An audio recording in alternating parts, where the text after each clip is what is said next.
I'm starting to wonder if Elon Musk gets off by being embarrassed publicly, because what he's been doing this past week is just...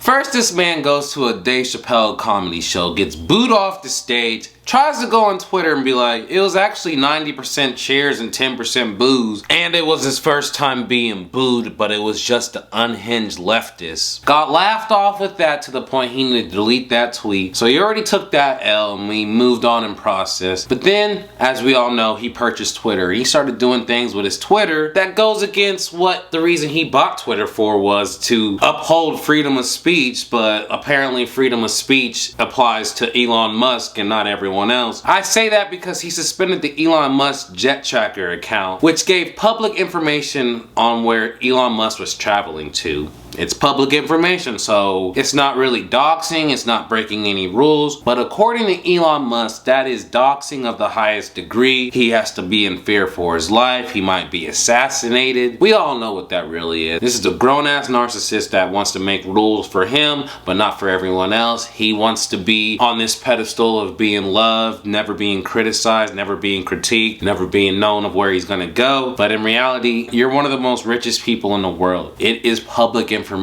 where your jet's traveling to. To call this a dox and you're in fear of your life, it's weak ass cop out. So not only did he do that, but then he started suspending, one, the owner of that account, and then two, journalists that were covering everything about Elon Musk or linking to that website that tracks Elon Musk's jet. Once again, public information, not doxing or doing anything, but to Elon Musk, that is the worst thing ever. We're gonna ban these people. They need to be suspended. They were suspended. He had his little hoorah victory. He even made a poll asking, should he unsuspend those people? People on that poll said yes, he should. And he was like, I put too many options. Let me redo this. You know, he thought people were gonna be completely on his side with this shit, and you only have your diehard people supporting your nonsense and bullshit. And before I dig deeper on the reason I'm making this video today, if this is your first time watching me, maybe after the content I deliver you become a loyal subscriber, and if not, I wish you your best on your future endeavors. But those people that were banned, and Elon Musk didn't know this at the time, if you're banned, you're still able to join spaces. So these people were on a spaces last night, and they were talking about how Elon Musk is handling his Twitter freedom of speech, and it's not really freedom of speech because you're not allowed to necessarily do anything that involves Elon Musk. You know, it's cool if someone else does it, but it's wrong if you do it against Elon Musk, basically. And Elon Musk, being his own worst enemy, ended up joining this space. And in joining this space, he made a fool of himself. But instead of me trying to depict what really happened and transpired in this space, I have a clip of it, and I'm gonna put a timestamp on this, so if you've seen this clip,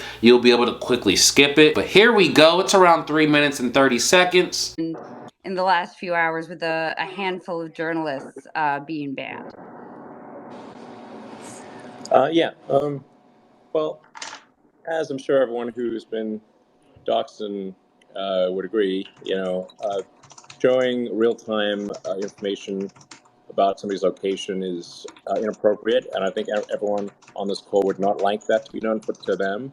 And there is not going to be any distinction in the future between journalists, so-called journalists, and regular people. Everyone's going to be treated the same. You're not special because you're a journalist. You're a Twitter. You're a citizen. So no special treatment. You dox, you get suspended. End of story.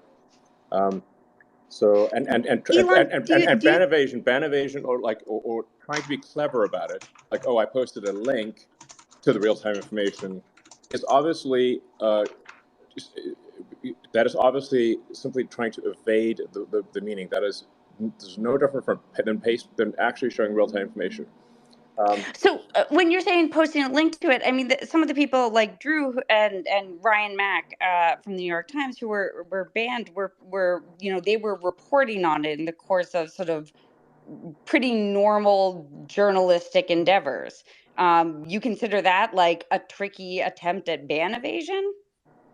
You show the link to the real-time information, ban evasion, obviously. Drew, I don't think you were posting the real-time information, right? I mean, you're suggesting that we're sharing your address, which is not true. And you're suggesting that we're posting. And we never, I never posted your address. You posted a link to the address. We posted a link. In the course of reporting about Elon Jet, we posted links to Elon Jet, which are now not online and now banned on Twitter. And Twitter also, of course, marks even the Instagram and Mastodon accounts of Elon Jet as harmful. Using, we have to acknowledge, using the same exact link blocking technique that you have criticized as part of the Hunter Biden New York Post story in 2020. So what is different here and there? No more acceptable for me. It's no more acceptable for me, for you, than it is for me. It's the same thing. So anyway. So it's unacceptable what you're doing? No, what you dox, you get suspended, end of story. That's it. Elon, I have to ask, I mean, I think what everyone's wondering is it's highly unusual for journalists at the Washington Post and the New York Times to have their Twitter accounts suspended. And it just so happens that it's, the boss in charge, so, what's the deal there? Oh, I think Elon has left. I guess that's we'll unfortunate never know because the answer. Yeah, I mean, guess what the difference is there. Man, I had so many. I was raring to go, guys. I know, I was too. I was going to order a Cybertruck. I just want to say, sorry, I don't want to browbeat him. And this is reporting, right? There is value to reporting where people go. Most of what Elon Jet shared was him going to the factory in California or the factory in Texas. So this man's being pointed out for being a hypocrite, so he gets off the space. Then not only does that, he completely takes spaces away from Twitter. No one can join spaces anymore. It's just a complete shit show. I ain't never seen someone in this high position not able to take constructive criticism and being this insecure and trying to take it to heart and try and be a victim. Like, bro, you said your freedom of speech. These people are sharing public information. Now you're trying to deem it as doxing. Your dumb followers agree to that, but everyone else that is not fucking stupid and knows rules and laws knows you're full of shit, and you're doing this because you have a fragile ego, you're insecure, and you cannot take constructive criticism. But if you knew all of this stuff, why would you take the app Twitter that is the most constructive criticizing app of all time? No one's always in the right on Twitter. You always are going to be held accountable on this app. Did you not know this before purchasing it? It just shows to me that Elon Musk did not plan this out. He just was one day wanting to tweet, what if I bought Twitter? This would be cool or great, guys, huh? What do you think? Now he bought it. He regrets it. He's embarrassing himself on a daily basis. He's only being more disliked. He thought he was going to be loved from this. That's why when he got booed at Dave Chappelle's show, it made him feel a type of way. Now these Jet accounts are being taken away, and he's trying to silence anyone that criticize him. And the reason why I could say he's silencing people that are criticizing him, Elon Musk just suspended Business Insider reporter Lynette Lopez for documenting the times Elon had his enemies tracked and doxxed. She did not post anything related to Elon's jet. She has done amazing investigative reporting on Tesla. So now not only is he suspending people for posting his jet that's public information, now he's suspending people that are pointing out his hypocrisies.